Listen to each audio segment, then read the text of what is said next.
Hello my dear students, ಎಲ್ಲರಿಗೂ ಹೊಸ ಒಂದು ವಿಡಿಯೋಗೆ ಸ್ವಾಗತ. ಇವತ್ತು ನಾವು ಡಿಸ್ಕಸ್ ಮಾಡೋದು CA, CMS, CSE ಗೆ CMA ಕೂಡ ಇಂಪಾರ್ಟೆಂಟ್ ಆಗಿರೋ ಒಂದು ಕಾನ್ಸೆಪ್ಟ್ ಕಂಪನಿ ಲೋ ಕಾನ್ಸೆಪ್ಟ್ ನ ಟೈಪ್ಸ್ ಆಫ್ ಕಂಪನೀಸ್ ಎಂಬ ಕಾನ್ಸೆಪ್ಟ್ ಬಗ್ಗೆ ಡಿಸ್ಕಸ್ ಮಾಡ್ತಿದೀವಿ. So let's start the class. First of all ನಾವು ಡಿಸ್ಕಸ್ ಮಾಡೋದು what is the meaning of private company, second public company ಅಂದ್ರೆ ಏನು, ಇದರ ಮೇನ್ ಡಿಫರೆನ್ಸ್. ಯಾಕಂತ ಹೇಳಿದ್ರೆ ನಾವು ಓದುವಾಗ ಬಾರಿ ಈಸಿ ಅನಿಸುತ್ತೆ, ಆದರೆ ಇದರ ಹಿಂದೆ ತುಂಬಾ ರೀತಿಯ ಕಾನ್ಸೆಪ್ಟ್ಗಳಿದೆ. First one, what is the meaning of private company.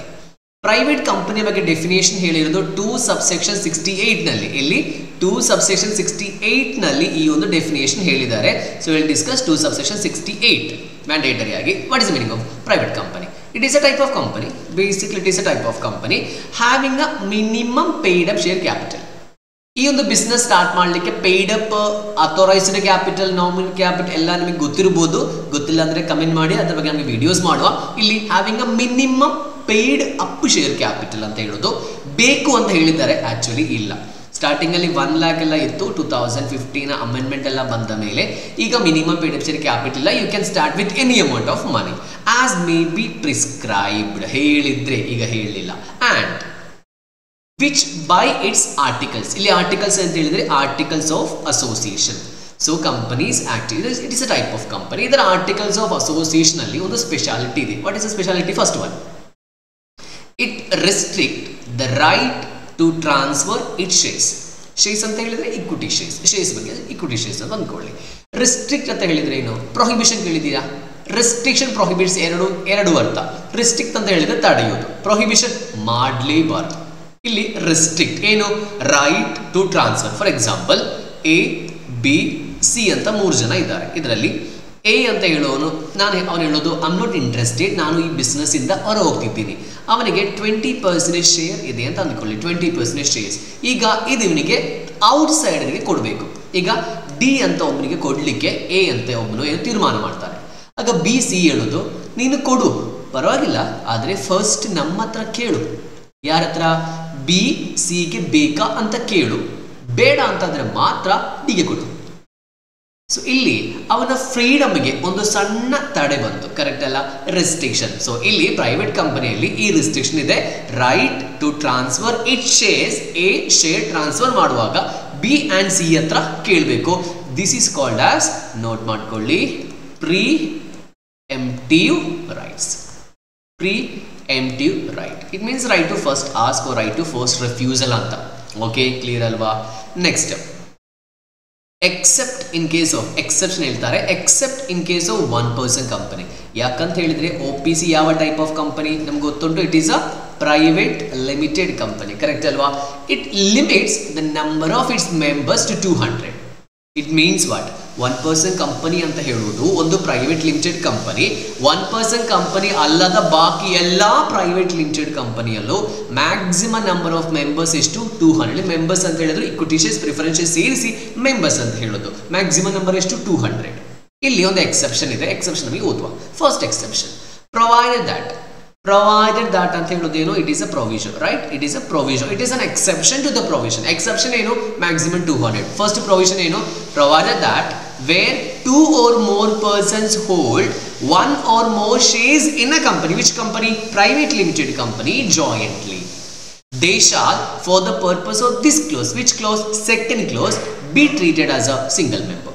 For example ಹೇಳೋದಾದ್ರೆ ನಿಮಗೆ ಎಕ್ಸಾಂಪಲ್ ನೋಡುವ. ಈಗ A, B, C 3 ಸೇರ್ಕೊಂಡು XYZ ಪ್ರೈವೇಟ್ ಲಿಮಿಟೆಡ್ ಅಂತ ಹೇಳೋ ಒಂದು ಕಂಪನಿಯಲ್ಲಿ 100 ರೂಪಾಯಿಯ ಒಂದು ಶೇರ್ ಪರ್ಚೇಸ್ ಮಾಡ್ತಾರೆ. ಯಾರೆಲ್ಲ ಸೇರ್ಕೊಂಡು? A ಸೇರ್ಕೊಂಡು, B, C 3 ಜನ ಸೇರ್ಕೊಂಡು ಈಕ್ವಲ್ ಶೇರ್ ಮಾಡಿಕೊಂಡು 100 ರೂಪೀಸಿನ ಒಂದು ಶೇರ್ ಖರೀದಿ ಮಾಡ್ತಾರೆ. ನಮ್ದು ಮ್ಯಾಕ್ಸಿಮಮ್ ನಂಬರ್ ಆಫ್ ಮೆಂಬರ್ಸ್ ಎಷ್ಟು? 200, ಕರೆಕ್ಟ್ ಅಲ್ಲ?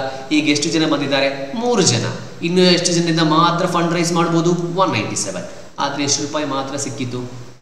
100 ರೂಪೀಸ್. ಆಕ್ಚುಲಿ ಎಷ್ಟು ಸಿಗಬೇಕಾಗಿತ್ತು? 300 ರೂಪೀಸ್. 100. ಇದು ಪ್ರೈವೇಟ್ ಕಂಪನಿಗೆ ಒಂದು ನಷ್ಟ ಅಲ್ವಾ? ಕರೆಕ್ಟ್, ನಷ್ಟ. ಯಾಕಂತ ಹೇಳಿದ್ರೆ ಈ ತರ ಒಂದು 10-20 ಜನ ಮಾಡಿದ್ರೆ 200 ಅಂತ ಹೇಳುವ ನಂಬರ್ ಎಷ್ಟು ಬೇಗ ಕಮ್ಮಿ ಆಗುತ್ತೆ, ಕರೆಕ್ಟ್ ಅಲ್ಲ? ಅದಕ್ಕೋಸ್ಕರ ಹೇಳ್ತಿದ್ದಾರೆ, ಯಾವುದಾದ್ರೂ ಒಂದು ಪ್ರೈವೇಟ್ ಲಿಮಿಟೆಡ್ ಕಂಪನಿಯ ಶೇರ್ಸ್ ಒಂದಕ್ಕಿಂತ ಹೆಚ್ಚು ಶೇರ್ಸ್ ಒಂದಕ್ಕಿಂತ ಜನ ಗ್ರೂಪ್ ಆಗಿ ಬೈ ಮಾಡಿದ್ರೆ ಇಲ್ಲಿ ಒಬ್ಬರು ಅಂತ ಮಾತ್ರ ನಾವು ಕನ್ಸಿಡರ್ ಮಾಡ್ತೀವಿ. ಎ ಕೂಡ ಶೇರ್ ಹೋಲ್ಡರ್, ಬಿ ಯು ಶೇರ್ ಹೋಲ್ಡರ್, ಸಿ ಯು ಶೇರ್ ಹೋಲ್ಡರ್. ಆದರೆ 200 ಇಂದ ನಾವು ಯಾರನ್ನು ಮಾತ್ರ ಮೈನಸ್ ಮಾಡ್ತೀವಿ? 1 ಅಂತ ನಂಬರ್ ಅನ್ನು ಮಾತ್ರ ನಾವು ಮೈನಸ್ ಮಾಡ್ತೀವಿ. ಕ್ಲಿಯರ್ ಆಯ್ತಲ್ವಾ? ಓಕೆ ಅಲ್ವಾ? ನೆಕ್ಸ್ಟ್ ಒನ್ ಅಂತ ಹೇಳೋದು ಸೆಕೆಂಡ್ ಎಕ್ಸೆಪ್ಷನ್. ಇದಕ್ಕೋಸ್ಕರನೇ ಕ್ಲೋಸ್ ನಂಬರ್ 2 ಹೇಳೋದು. ಯಾಕೆ ಕ್ಲೋಸ್ ನಂಬರ್ 2? ದಿಸ್ ಒನ್ಗೆ, ದಿಸ್ ಮೇನ್ ಪ್ರೊವಿಷನ್ಗೆ ಕ್ಲೋಸ್ ನಂಬರ್ 2ಗೆ exception to the clause number 2. A person who are in the employment of the company. For example, ಈಗ ನಾನು ABC ಅಂತ ಹೇಳೋದು ಪ್ರೈವೇಟ್ ಲಿಮಿಟೆಡ್ ಕಂಪನಿಯ ಎಂಪ್ಲಾಯ್. ಅಲ್ಲಿ ನಾನೊಂದು ಅಕೌಂಟೆಂಟ್ ಆಗಿ ಜಾಬ್ ಮಾಡ್ತಾ ಇದ್ದೀನಿ. ಅದೇ ಕಂಪನಿಯ ಒಂದು ಶೇರ್ ನಾನು ಖರೀದಿ ಮಾಡಿದ್ದೀನಿ. ಈಗ ನನಗೆ 2 ಪೊಸಿಷನ್ ಇದೆ. ಒಂದು ನಾನು ಎಂಪ್ಲಾಯಿ, ಸೆಕೆಂಡ್ ಒನ್ ನಾನು ಶೇರ್ ಹೋಲ್ಡರ್, ಮೆಂಬರ್.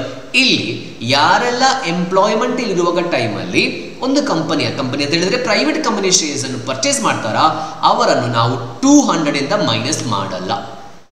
ಸರ್ ನಮಗೆ ವೋಟಿಂಗ್ ಮಾಡ್ಬೋದಾ, ಡಿವಿಡೆಂಡ್ ಸಿಗುತ್ತಾ? ಎಲ್ಲ ಸಿಗುತ್ತೆ. ಆದರೆ ಯಾಕೋಸ್ಕರ ನಾವು ಈ ತರ ಮಾಡೋದು ಅಂತ ಹೇಳಿದ್ದು ಬ್ಯಾಕ್ ಗ್ರೌಂಡ್ ಒಂದು ಸಿನಾರಿಯೋ ಇದೆ. ನೀವು ಕೇಳಿರ್ಬೋದು ಎಂಪ್ಲಾಯೀಸ್ ಸ್ಟಾಕ್ ಆಪ್ಷನ್ ಸ್ಕೀಮ್ ಅಥವಾ ನಾವು ಸ್ವೆಟ್ ಈಕ್ವಿಟಿ ಶೇರ್ಸ್ ಅಂತೆಲ್ಲ ಹೇಳ್ತೀವಿ.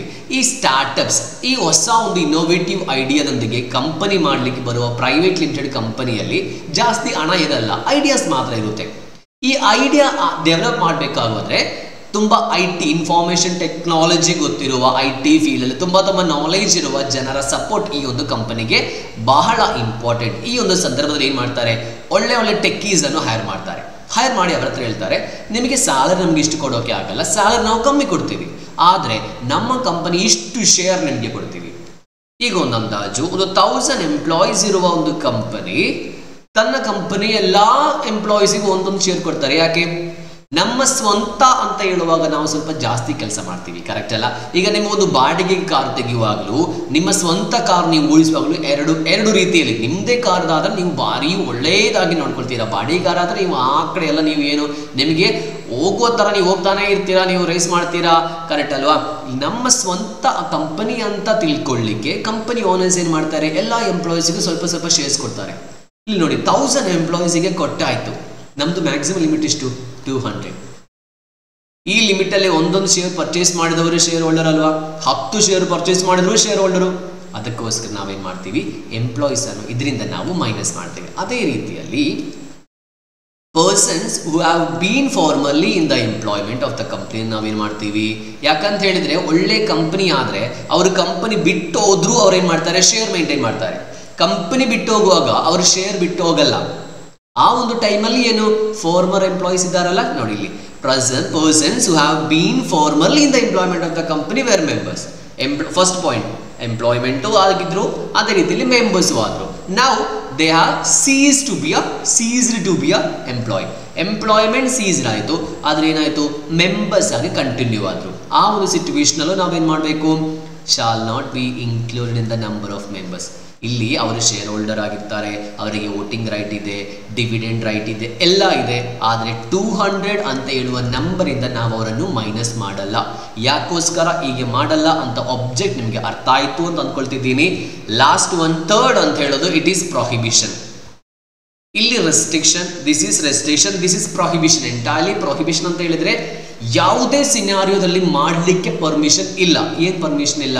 ಒಂದು ಪ್ರೈವೇಟ್ ಕಂಪನಿಗೆ ಪಬ್ಲಿಕ್ಗೆ ಶೇರ್ ಸೆಕ್ಯೂರಿಟೀಸ್, ಇಲ್ಲಿ ಸೆಕ್ಯೂರಿಟೀಸ್ ಅಂತ ಹೇಳುವಾಗ debentures, equity shares, preference shares, deposit, ಯಾವುದೇ ರೀತಿಯ ಸೆಕ್ಯೂರಿಟೀಸ್ ಆಗಲಿ, ಸೆಕ್ಯೂರಿಟೀಸ್ ಪಬ್ಲಿಕ್ ಇಶ್ಯೂ ಮಾಡಲಿಕ್ಕಿಲ್ಲ. ಸರ್ ಮತ್ತೆ ಯಾವ ಥರ ಈ ಪಬ್ಲಿಕ್ ಕಂಪನಿ ಫಂಡ್ ರೈಸ್ ಮಾಡೋದು? ಪ್ರೈವೇಟ್ ಕಂಪನಿ ಫಂಡ್ ರೈಸ್ ಮಾಡೋದು ಒಂದು ಸ್ಪೆಷಲ್ ಗ್ರೂಪ್, ಒಂದು ಸ್ಪೆಸಿಫಿಕ್ ಗ್ರೂಪಿಗೆ. ಫಾರ್ ಎಕ್ಸಾಂಪಲ್ ಹೇಳುವಾಗ ಈಗ ಬೆಂಗಳೂರಿನ ಈ ಒಂದು IT ಕಂಪನಿಯ 10 ಜನ ಎಂಪ್ಲಾಯೀಸ್ ಅನ್ನು ಮಾತ್ರ ಅಪ್ರೋಚ್ ಮಾಡಿ ಏನು ಹೇಳ್ತಾರೆ, ನನ್ನ ಒಂದು ಕಂಪನಿ ಇದೆ, ನಿಮಗೆ ಇನ್ವೆಸ್ಟ್ ಮಾಡ್ಬೋದು.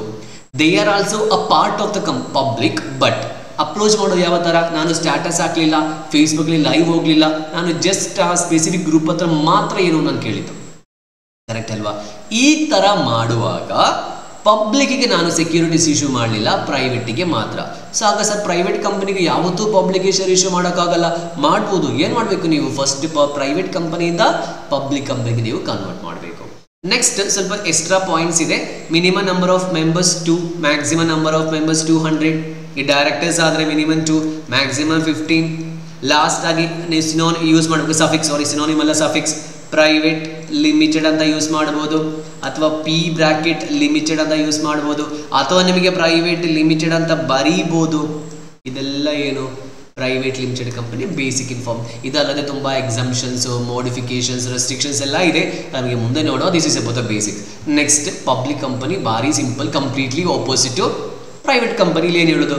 Public company means a company as per 2 subsection 71 which is not a private company. ಎಷ್ಟು ಸಿಂಪಲ್ ಅಲ್ವಾ ಸರ್? ಆವಾಗ ನಮ್ಗೆ ಈ ಥರ ಹೇಳ್ಬೋದಾ? Private company means a company which is not a public company? No, which is not a private company ಅಂತ ಹೇಳಲಿಕ್ಕೆ ಕಾರಣ ಇದೆ, ಅಲ್ಲಿ ಇರುವ ಯಾವುದೇ ರೆಸ್ಟ್ರಿಕ್ಷನ್ಸ್, ಪ್ರೊಹಿಬಿಷನ್ಸ್ ಯಾರಿಗಿಲ್ಲ, ಇಲ್ಲಿಲ್ಲ. First of all transfer restriction ಇಲ್ಲ, ಫ್ರೀ ಆಗಿ ಟ್ರಾನ್ಸ್ಫರ್ ಮಾಡ್ಬೋದು. ಫ್ರೀ ಆಗಿ ಅಂತ ಹೇಳಿದ್ರೆ ಅಲ್ಲಿ ಎ ಟ್ರಾನ್ಸ್ಫರ್ ಮಾಡುವಾಗ ಬಿ ಮತ್ತು ಸಿ ಹತ್ರ ಕೇಳಬೇಕು ಅಂತ ಇತ್ತು, ಕೇಳಲಿಕ್ಕೆ ಏನಿಲ್ಲ, ಡೈರೆಕ್ಟ್ ಆಗಿ ಡಿ ಕೊಡ್ಬೋದು. ಫಸ್ಟ್ ರೆಸ್ಟ್ರಿಕ್ಷನ್ಸ್ ಇಲ್ಲ, freely transferable. Second one, maximum number of ಇಲ್ಲ, ಮಿನಿಮಮ್ ಇಟ್ ಈಸ್ 7 ಇದೆ, ಮ್ಯಾಕ್ಸಿಮಮ್ ಇಟ್ ಈಸ್ ಅನ್ಲಿಮಿಟೆಡ್. ನಿಮಗೆ 1 ಲಕ್ಷ, 10 ಲಕ್ಷ, 1 ಕೋಟಿ ಜನರನ್ನು ಬೇಕಾದಂತ ಪಬ್ಲಿಕ್ ಕಂಪನಿಯಲ್ಲಿ ಸೇರಿಸಬಹುದು. ಆಗ 1 or more ಜಾಯಿಂಟ್ ತೊಂದರೆ ಇರುತ್ತಾ? ಇಲ್ಲ. ಎಂಪ್ಲಾಯೀಸ್ ಪರ್ಚೇಸ್ ಮಾಡಿದ್ರೆ ನಂಬರ್ ಆಫ್ ಮೆಂಬರ್ಸ್, ಯಾವುದೇ ರೆಸ್ಟ್ರಿಕ್ಷನ್ಸ್ ಇಲ್ಲ. ಪಾಸ್ಟ್ ಎಂಪ್ಲಾಯೀಸ್ ರೆಸ್ಟ್ರಿಕ್ಷನ್ಸ್ ಇಲ್ಲ. ಪ್ರೊಹಿಬಿಷನ್, ಪಬ್ಲಿಕ್ ಕಂಪನಿಗೆ ಯಾವುದೇ ರೆಸ್ಟ್ರಿಕ್ಷನ್ಸ್ ಇಲ್ಲ. ಪಬ್ಲಿಕ್ಗೆ ಡೆಪಾಸಿಟ್ ಇಶ್ಯೂ ಮಾಡಿ, ಶೇರ್ಸ್ ಇಶ್ಯೂ ಮಾಡಿ, ಡಿಬೆಂಚರ್ಸ್ ಯಾವುದು ಬೇಕಾದನ್ನು ಇಶ್ಯೂ ಮಾಡಿ, ಯಾವುದೇ ರೀತಿಯ ರೆಸ್ಟ್ರಿಕ್ಷನ್ಸ್, ಪ್ರೊಹಿಬಿಷನ್ಸ್ ಪಬ್ಲಿಕ್ ಕಂಪನಿಗೆ ಇಲ್ಲ. ನೆಕ್ಸ್ಟ್ ಡೈರೆಕ್ಟರ್ಸ್ ಹೇಳೋದಾದ್ರೆ 3 ಇದೆ, 15 ಇದೆ. ಇಲ್ಲಿ ಏನು ಮಾಡೋದು ನಾವು? ವರ್ಡ್ ಲಿಮಿಟೆಡ್, ಲಿಮಿಟೆಡ್ ಅಂತ ವರ್ಡ್ ಯೂಸ್ ಮಾಡ್ತೀವಿ. ನಿಮಗೆ ಅರ್ಥ ಆಯಿತು ಅಂತ ನಂಬ್ತೀನಿ. ನಿಮಗೆ ಯಾವುದಾದ್ರೂ ಡೌಟ್, ಕ್ಲಾರಿಫಿಕೇಶನ್ಸ್ ಇದ್ದರೆ ಕಮೆಂಟ್ ಬಾಕ್ಸಲ್ಲಿ ಕಮೆಂಟ್ ಮಾಡಿ. ನಿಮಗೆ ಕನ್ನಡದಲ್ಲಿ CA, CMA, CS ಯಾವುದಾದ್ರು ರೆಕಾರ್ಡೆಡ್ ಕ್ಲಾಸಸ್, ರೆಕಾರ್ಡೆಡ್ ಕ್ಲಾಸಸ್ ಬೇಕಿದ್ರೆ ನೀವು ಕಾಂಟ್ಯಾಕ್ಟ್ ಮಾಡಿ. ಮುಂದಿನ ವಿಡಿಯೋದಲ್ಲಿ ನೋಡುವವರೆಗೂ ಧನ್ಯವಾದಗಳು.